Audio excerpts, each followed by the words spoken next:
নমস্কার বন্ধুরা, তাতাই মা বাবা ভ্লগে আপনাদের সকলকে স্বাগত। আজকে আমি আবার চলে এসেছি চিকেনের একটি রেসিপি নিয়ে। আর এই রেসিপিটা কিন্তু খুবই জনপ্রিয় এবং খেতে খুবই লোভনীয়।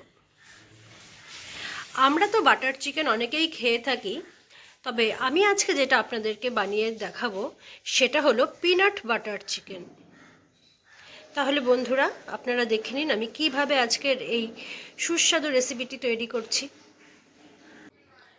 আমি এখানে প্রথমে কয়েক পিস চিকেনকে খুব ভালো মতন ধুয়ে নিয়েছি, আর এর মধ্যে এখন মিশিয়ে দেব কিছু পরিমাণে গোলমরিচ গুঁড়ো।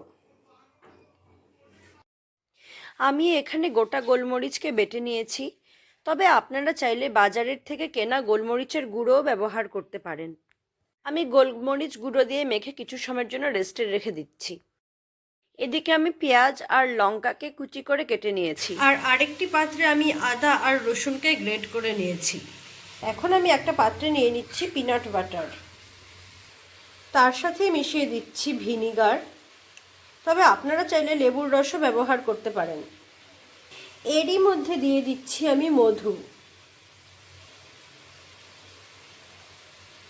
আর দিচ্ছি অল্প পরিমাণে সয়া সস।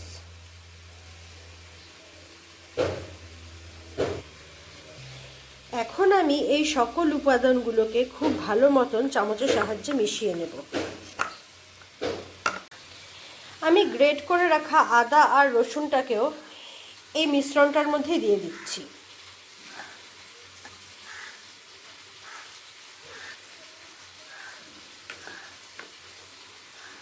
এবার সব কিছু আমার রেডি হয়ে গিয়েছে।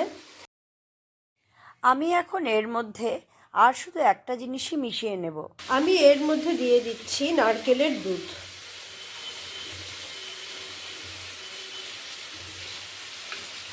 এবার দুধের সাথেও আমি এই সমস্ত উপাদানগুলোকে খুব ভালো মতন মিশিয়ে নেব।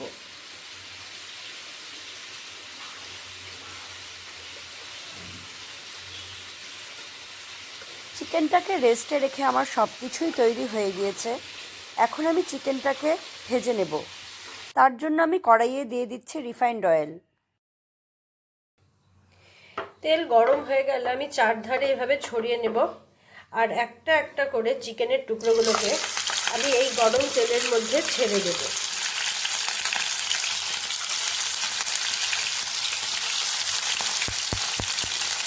সবগুলো চিকেনের পিস আমার ছেড়ে দেওয়া হয়েছে গরম তেলে। এখন আমি এগুলোকে মিডিয়াম আঁচে রেখে এপিট ওপিট করে ভেজে নেব। একটা পাশ আমার মোটামুটি ভাজা হয়ে গিয়েছে, তাই এখন আমি পাশ উল্টে দিচ্ছি।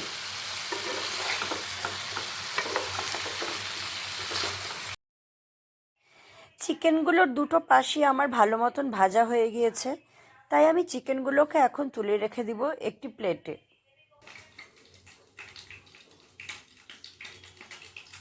এই তেলের মধ্যে আমি আরেকটু সামান্য পরিমাণে তেল মিশিয়ে নেব।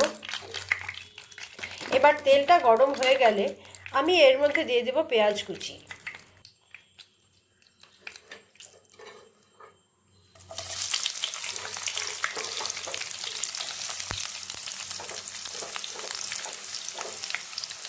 এর সাথেই আমি দিয়ে দিচ্ছি লঙ্কা কুচি।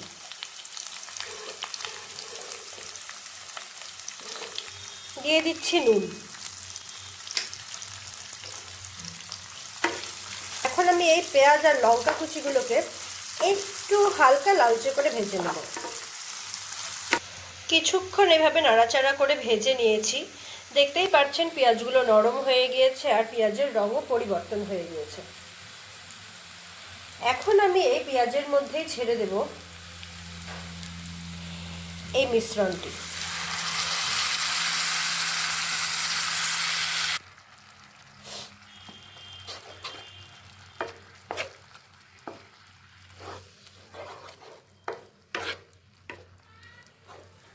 গ্রেভি সুন্দর একটা গন্ধ বেরিয়েছে। গ্রেভিটা একটু কষে যাক, তারপর আমি এর মধ্যে ছেড়ে দেব চিকেনের টুকরোগুলো। আমি চিকেনের টুকরোগুলোকে এর মধ্যে এখন ছেড়ে দিচ্ছি। এরই মধ্যে এখন আমি দিয়ে দিচ্ছি পরিমাণ অনুযায়ী নুন।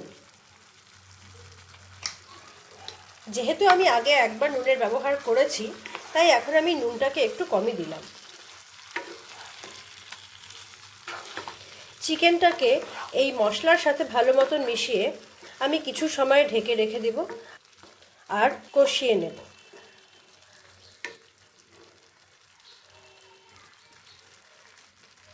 ঢাকনা খুলে ফিরে আসলাম কিছু সময় পর। আমি এই অবস্থাতে এর মধ্যে দিয়ে দিচ্ছি সাদা তিল। এখন তিলগুলোকেও এর সাথে খুব ভালো মতো মিশিয়ে নেব।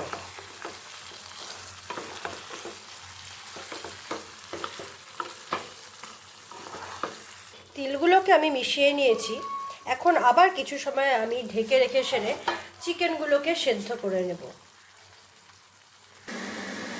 ফিরে আসলাম কিছু সময় পর। দেখতেই পাচ্ছেন চিকেনটা আমার কষে গিয়েছে আর কতটা পরিমাণে তেল ছেড়েছে। এখন আমি এর মধ্যে দিয়ে দেব একটু ফোটানো জল আর দিয়ে দিচ্ছি সামান্য নারকেলের দুধ।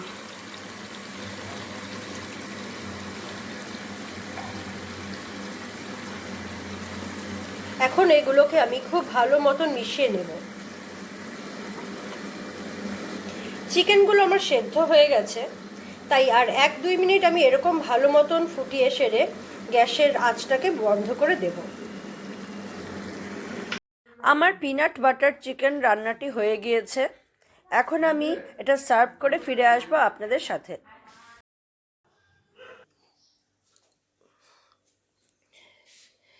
সার্ভ করে ফিরে এসেছি আপনাদের সামনে।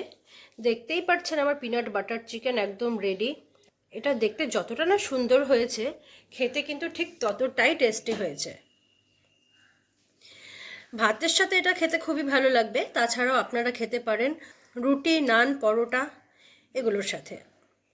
তাহলে বন্ধুরা, আমার আজকের এই রেসিপি আপনাদের কেমন লাগলো তা অবশ্যই আমাকে কমেন্ট করে জানাবেন।